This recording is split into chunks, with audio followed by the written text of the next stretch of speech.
The ferocious Longobards came to our lands in 570.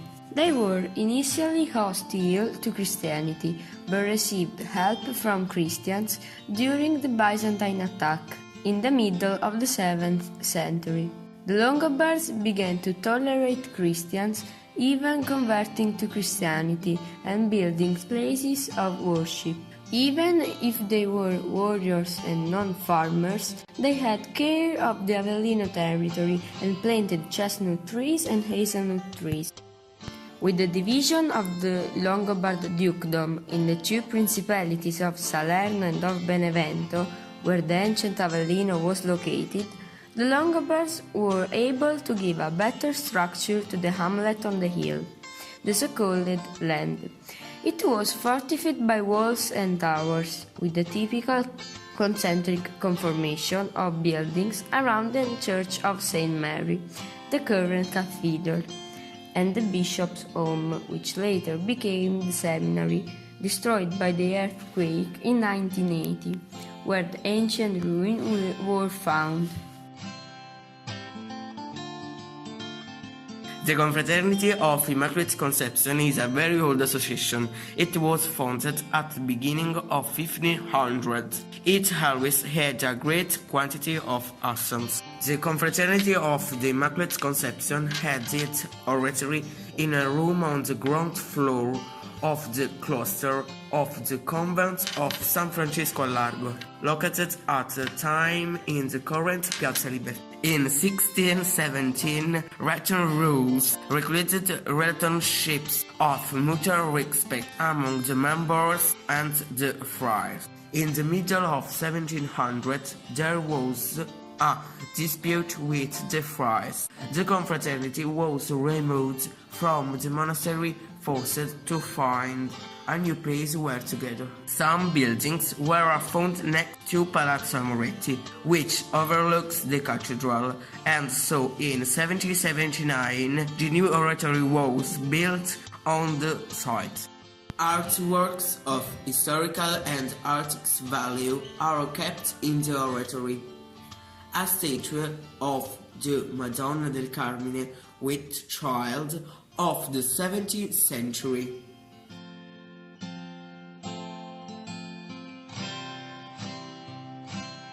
Three paintings, one represents the Immaculate Conception.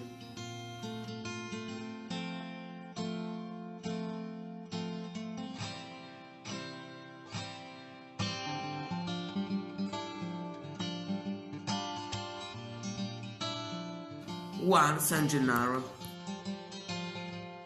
one San Modestino,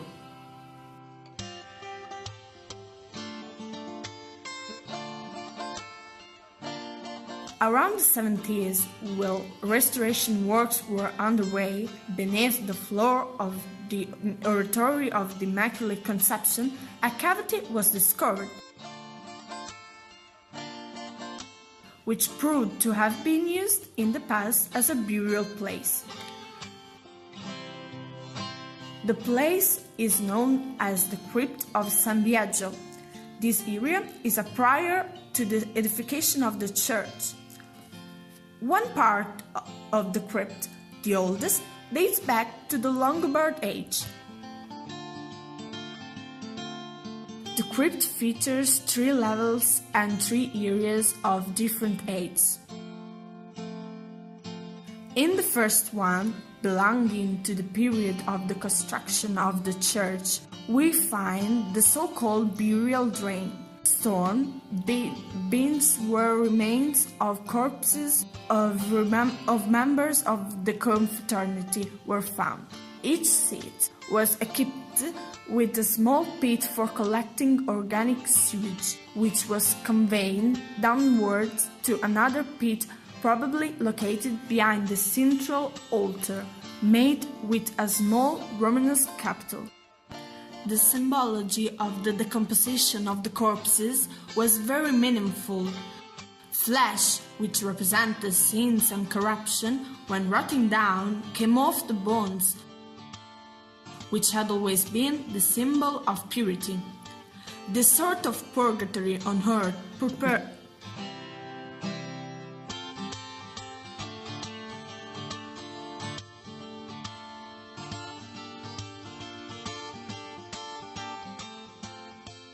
Cette espèce de purgatoire réel préparait les âmes des défunts si purifiées à être mieux acceptées au royaume des cieux. Plus loin, dans le petit kiosque, se place le buste en argent de San Biagio du XVIIe siècle. On maintient, en outre, d'un ancien casse-fort du XVIIe siècle, qui, à l'époque, gardait les trésors de la confrérie, aujourd'hui placés à la banque pour des raisons de sécurité, bijoux en or et pierres précieuses, objets en argent ex voto, témoignages du peuple d'Avellino et non. Le deuxième cadre, caractérisé par des voûtes en treillis, cette partie-ci et celle-là ci-dessus, se poursuivent sous l'ancienne chapelle appartenant au baron Amoretti.